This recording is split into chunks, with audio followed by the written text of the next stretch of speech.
अस्सलाम वालेकुम बच्चों, 10th class biology from future vision platform आपको वेलकम करते हैं। बायोलॉजी का बच्चों लेक्चर नंबर 4 हम कंटिन्यू करने जा रहे हैं। चैप्टर नंबर 14 सेक्सुअल रिप्रोडक्शन के नाम से हमारा चैप्टर था। रिप्रोडक्शन का डेफिनेशन पढ़ा है, उसकी 2 टाइप्स देखी हैं, रिप्रोडक्शन के डिफरेंट मेथड्स हमने डिस्कस किए हैं। लेक्चर नंबर 1, 2 और 3 जो है, अगर किसी बच्चे ने नहीं सुना तो बेटा वो तीनों लेक्चर जरूर सुने। उसके अंदर बहुत इंपॉर्टेंट शॉर्ट क्वेश्चन छुपे हुए हैं। उस वीडियो के अंदर मैंने उन क्वेश्चंस को हाईलाइट भी किया हुआ है। रिप्रोडक्शन क्या होती है, ये कैसे प्रोसेस का नाम है जिसमें एक जानदार अपनी कॉपीज को तैयार करता है। इसकी 2 टाइप्स होती हैं, सेक्सुअल और एसेक्सुअल रिप्रोडक्शन। और अभी तक हमने ना जर्नल से मेथड्स डिस्कस किए हैं। एसेक्सुअल रिप्रोडक्शन के कौन कौन से मेथड्स हैं वो हमने डिस्कस किए हैं। अगर हम 2 मिनट के लिए अपनी बात को रिकॉल करें जो अभी तक हम पढ़ चुके हैं, उन मेथड्स के नाम है सबसे पहले बाइनरी फिशन, उसकी डिटेल देखी है। उसके साथ ही एक ब्लू बॉक्स बना है नेक्स्ट वाले पेज पे, this is called multiple fission. Binary fission, multiple fission. Multiple fission के साथ जो तीसरा साथ में टॉपिक लिखा हुआ है, this is called fragmentation. Next one is budding. Budding से आगे बच्चों लिखता है स्पोर फॉर्मेशन, और स्पोर फॉर्मेशन के बाद लिखता है पार्थिनोजेनेसिस। हमारा लेक्चर नंबर 3 जो है वो स्पोर फॉर्मेशन और पार्थिनोजेनेसिस पे था। आज हम जो बच्चों बात करने जा रहे हैं, this is artificial vegetative propagation. Artificial vegetative propagation क्या है, सबसे पहले थोड़ा सा 9th क्लास के अंदर मूव करें चैप्टर नंबर 1, और उसमें हमने पढ़ा था सरसों का पौधा, मस्टर्ड प्लांट। मस्टर्ड प्लांट जो है जिसका हमने नाम पढ़ा था ब्रासिका कैम्पेस्ट्रस, सर्दियों के शुरू में बोया जाता है, सर्दियों के आखिर में काटा जाता है। इसके पत्तों को साग के तौर पे, सब्जी के तौर पे खाते हैं। इसके बीजों का तेल निकालते हैं, सरसों का तेल बड़ा मशहूर है। तो बच्चों उस सरसों के पौधे की जो बॉडी थी उसके 2 पार्ट्स थे। सरसों का जो पौधा है, पॉइंट की तरफ आते हैं, सरसों के पौधे की जो बॉडी है उसके 2 हिस्से होते हैं। कुछ सरसों के पौधे के जो हिस्से हैं that take part in sexual reproduction. पौधे का वो हिस्सा जो सेक्सुअल रिप्रोडक्शन में हिस्सा लेता है, this is called reproductive organ. उसे हमने रिप्रोडक्टिव ऑर्गन का नाम दिया था। और पौधे का वो हिस्सा जो सेक्सुअल रिप्रोडक्शन में हिस्सा नहीं लेता, this is called vegetative organ. मैं यहां पर एक छोटी सी डेफिनेशन लिखता हूं, वेजिटेटिव ऑर्गन क्या है, फिर टॉपिक की तरफ आते हैं। वेजिटेटिव ऑर्गन्स क्या होते हैं, मैं यहां पर एक छोटे से सेंटेंस के अंदर बात कंप्लीट करता हूं। वेजिटेटिव ऑर्गन्स क्या हैं, दोज ऑर्गन्स, ऐसे पौधे के हिस्से, those organs of plants, plants की बॉडी के वो हिस्से, दैट जो डू नॉट, हिस्सा नहीं लेते, डू नॉट टेक पार्ट, हिस्सा नहीं लेते, इन सेक्सुअल रिप्रोडक्शन। पौधे की बॉडी के वो हिस्से जो सेक्सुअल रिप्रोडक्शन में हिस्सा नहीं लेते, उन्हें हम वेजिटेटिव ऑर्गन्स कहते हैं। और वेजिटेटिव ऑर्गन्स कौन कौन से हो सकते हैं, वो पौधे की रूट भी हो सकती है, वो पौधे का स्टेम हो सकता है, लीव हो सकते हैं, ब्रांचेस हो सकती हैं। रूट, स्टेम, लीव, ब्रांचेस, ये मैंने 4 वर्ड्स लिखे हैं। ये पौधे के सेक्सुअल रिप्रोडक्शन में हिस्सा नहीं लेते। पौधे की बॉडी के वो हिस्से जो सेक्सुअल रिप्रोडक्शन में हिस्सा नहीं लेते, do not take part, they are called vegetative organ. और वेजिटेटिव ऑर्गन जो है रूट, स्टेम, लीव्स और ब्रांचेस हैं। वेजिटेटिव ऑर्गन से जो रिप्रोडक्शन होगी, वेजिटेटिव ऑर्गन से जो पौधे की नई नस्ल बढ़ेगी, फिर उस प्रोपिगेशन को, उस नस्ल में इजाफे को बोल देंगे वेजिटेटिव प्रोपिगेशन। मैं रिपीट करता हूं, what is vegetative propagation? Propagation of a plant, propagation of a plant due to, यार, with the help of root, stem, leaves and branches. Vegetative propagation क्या है? Propagation of a plant, plant की propagation due to root, stem, leaves and branches. पौधे की branch, stem, root और leaf की मदद से जो उसकी नस्ल में इजाफा होगा, this is called vegetative propagation. Vegetative propagation की दो टाइप्स हैं, it may be natural, it may be artificial. आप लोग अपनी किताबों के ऊपर देख रहे होंगे बच्चों, हमने नेचुरल वेजिटेटिव प्रोपिगेशन का जिक्र नहीं करना, because it is not a part of our smart syllabus. ये हमारे स्मार्ट सिलेबस का हिस्सा नहीं है। हमारा जो स्मार्ट सिलेबस के मुताबिक आज का टॉपिक है, this is called artificial vegetative propagation. और ये दोनों के दोनों बच्चों, एक शॉर्ट क्वेश्चन है और एक लॉन्ग क्वेश्चन है, हम दोनों को डिस्कस करते हैं। बात की तरफ हम आ रहे हैं। देयर आर टू मेथड्स, दो तरीके हैं प्लांट्स के अंदर आर्टिफिशियल वेजिटेटिव प्रोपिगेशन के। सबसे जो पहला तरीका है, दिस इज कॉल्ड कटिंग। पहले तरीके को कहते हैं कटिंग, कलमे लगाना। उर्दू में इसको बोलते हैं कलम लगाना। इसमें होता क्या है, कुछ प्लांट्स ऐसे होते हैं जिनके सीड्स नहीं होते, बीज नहीं होते। तो कुड यू इमेजिन, आप क्या सोच सकते हैं कि एक पौधे का बीज ही नहीं है तो नया पौधा कैसे उगेगा? क्या गन्ने का बीज होता है? क्या कभी किसी बच्चे ने गन्ने के बीज देखे हैं? नहीं देखे, होते ही नहीं। आलू के बीज देखे हैं? नहीं होते सर। क्या कभी गुलाब जो है उसके फूल के बीज देखे हैं? नहीं होते। बच्चों, जो प्लांट्स सीडलेस हैं, जिनके बीज नहीं होते, तो फिर वो पौधे कैसे उगते हैं? हमने तो ये पढ़ा हुआ है ना कि एक बीज ले, उसको जमीन में दबा दें, उसको पानी दें, उसकी गोडी करें, उसको खाद डालें, ठीक है ना, जो जो उसकी जरूरी रिक्वायरमेंट्स होती है वो पूरी करें, तो बीज जो है उसमें से पौधा निकल आता है। तो जिनके बीज नहीं होते तो फिर वो पौधे कैसे उगते हैं? उन पौधों के साथ कटिंग का सलूक किया जाता है, उनकी हम कटिंग करते हैं और कटिंग के तरीके से उनकी नई जो नस्ल है, नया जो पौधा है वो उगता है। कैसे होता है ये काम? किसी भी पौधे की जिसकी आपने कटिंग करनी होती है, उसकी एक ब्रांच काट लेते हैं, एक शाख को काट लेते हैं। शर्त यह है कि उस ब्रांच के अंदर, उस शाख के अंदर चंद लाइव टिश्यू हों, कुछ लिविंग टिश्यू हों, कुछ जिंदा टिश्यूज हों, जिन्हें हम कहते हैं मेरिस्टेमेटिक टिश्यू। मैं रिपीट करता हूं, साथ ही मैं फ्लो चार्ट भी बनाता हूं। आप एक प्लांट है, उसके प्लांट के जैसा एक नया प्लांट बनाना चाहते हैं, उस प्लांट की ब्रांच को काट लें और उस ब्रांच के अंदर कंडीशन क्या है, there should be meristematic tissue. उस ब्रांच के अंदर मेरिस्टेमेटिक टिश्यूज हों एंड एटलीस्ट 2 नोड्स, और कम से कम 2 नोड्स हों। आप सारे बच्चों ने मसवाक तो देखी होगी, तो मसवाक के अंदर आपने देखा होगा जगह जगह गांठें सी बनी होती हैं, नॉट्स होती हैं, उन्हें हम नोड्स भी कहते हैं, नॉट्स भी कह सकते हैं। बच्चों, जो ब्रांच काटनी है उसमें कंडीशन ये है कि एटलीस्ट 2 नोड्स हों, 2 ऐसे मुकाम हों जहां से एक नई ब्रांच निकल सके। This is called node. तो आपने प्लांट लिया, प्लांट की ब्रांच को काटा और branch should have a meristematic tissue. आप प्लांट का डेड पोर्शन ना निकाल लें, ऐसा ना हो कि आप प्लांट की छाल का एक छोटा सा टुकड़ा काट लें, तो उसकी जो बार्क होती है, जो छाल होती है, वो तो डेड होती है। उसको आप जितना मर्जी पानी दें, जमीन में डालें, उसमें से तो कभी भी नया पौधा नहीं निकलेगा।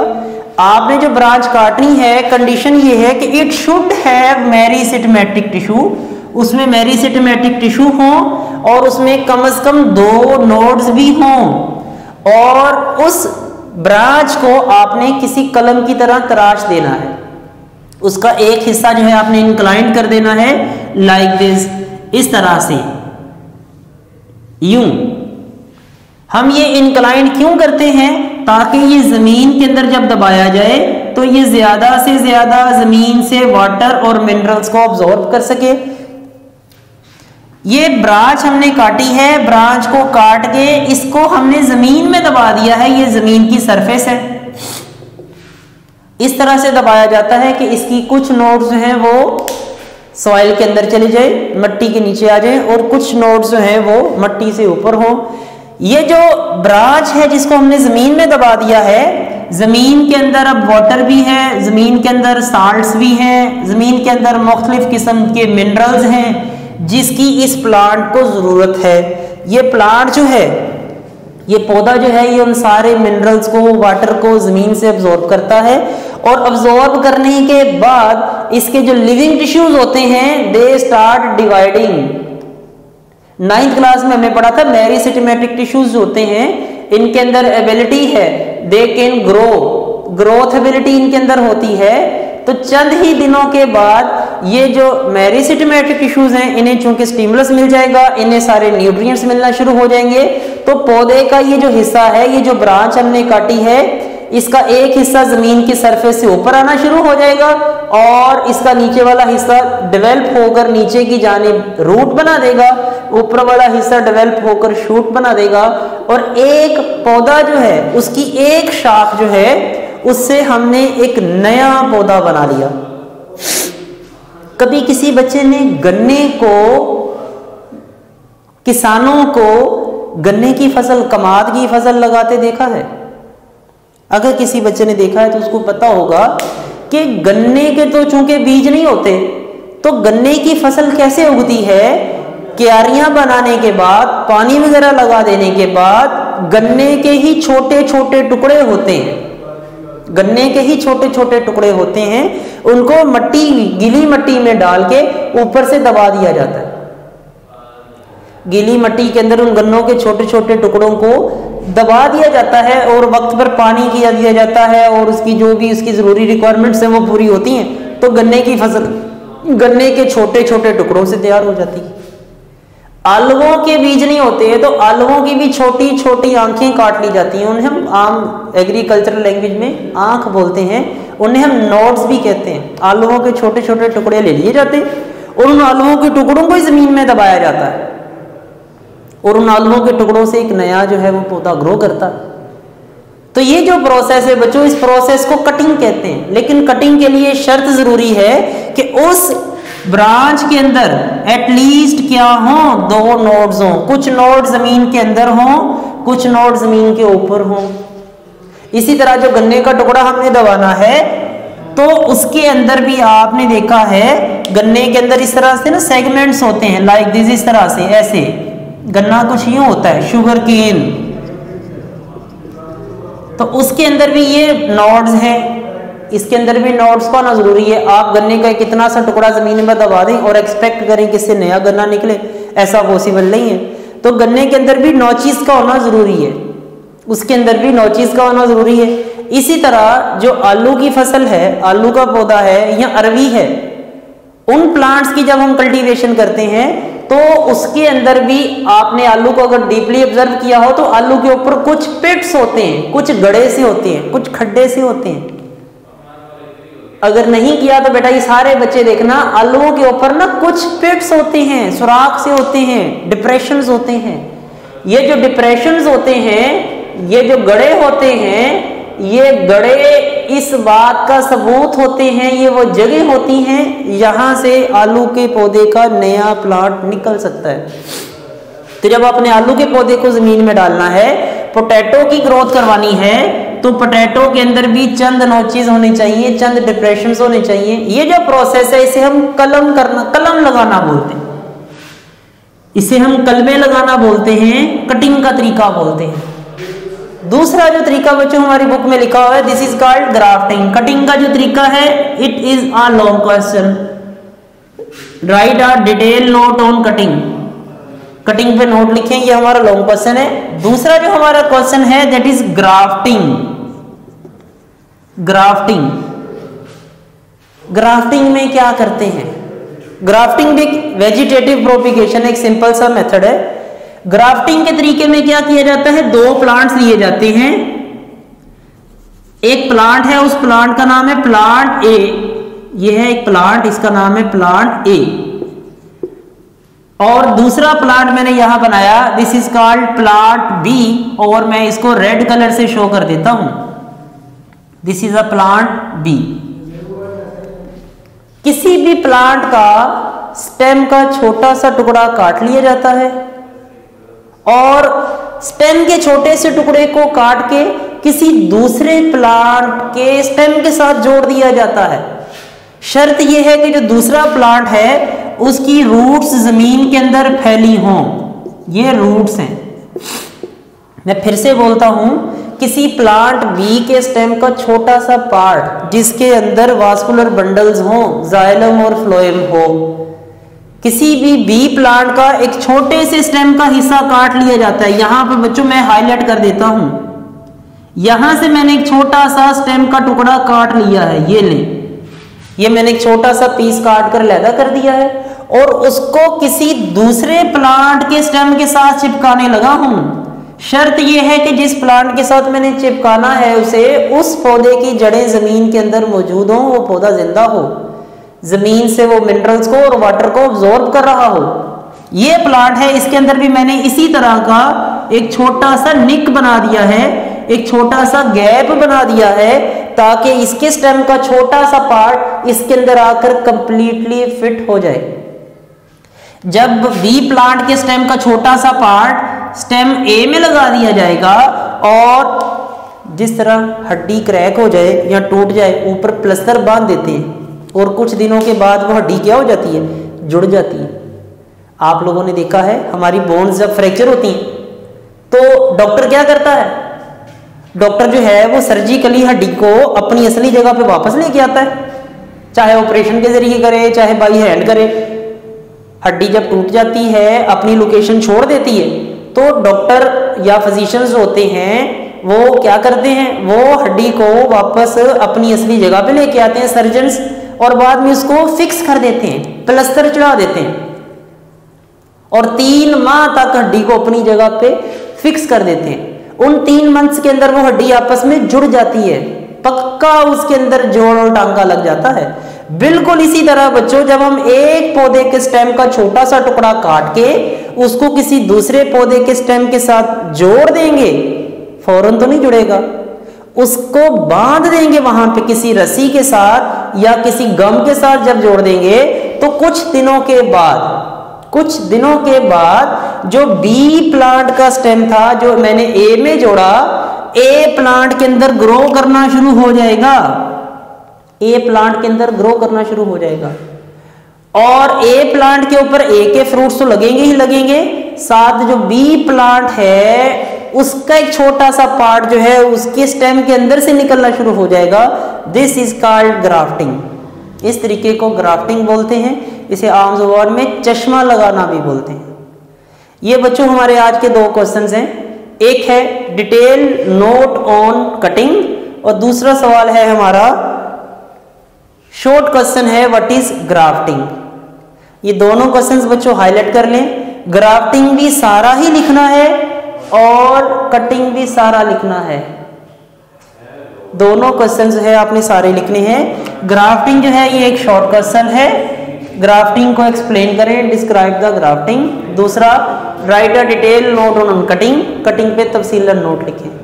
तो आज का टॉपिक बच्चों स्मार्ट सिलेबस के मुताबिक यहाँ पे खत्म हुआ है। आप सारे बच्चे इसको पढ़ें, याद करें, इसको लिखें, लिख के प्रैक्टिस करें, ठीक है। और किसी भी बच्चे के इस हवाले से कोई भी सवाल है तो वो आप सारे बच्चे अपने ग्रुप के अंदर उसको शेयर करें। मजीद बच्चों किसी तरह की हेल्प की ज़रूरत है तो आप उसको शेयर करें, पूछें, हम आपको उसका जवाब देते हैं। और इंशाल्लाह नेक्स्ट लेक्चर के लिए जो है एक नए टॉपिक के साथ आपसे मुलाकात होगी। तब तक के लिए अल्लाह हाफिज़।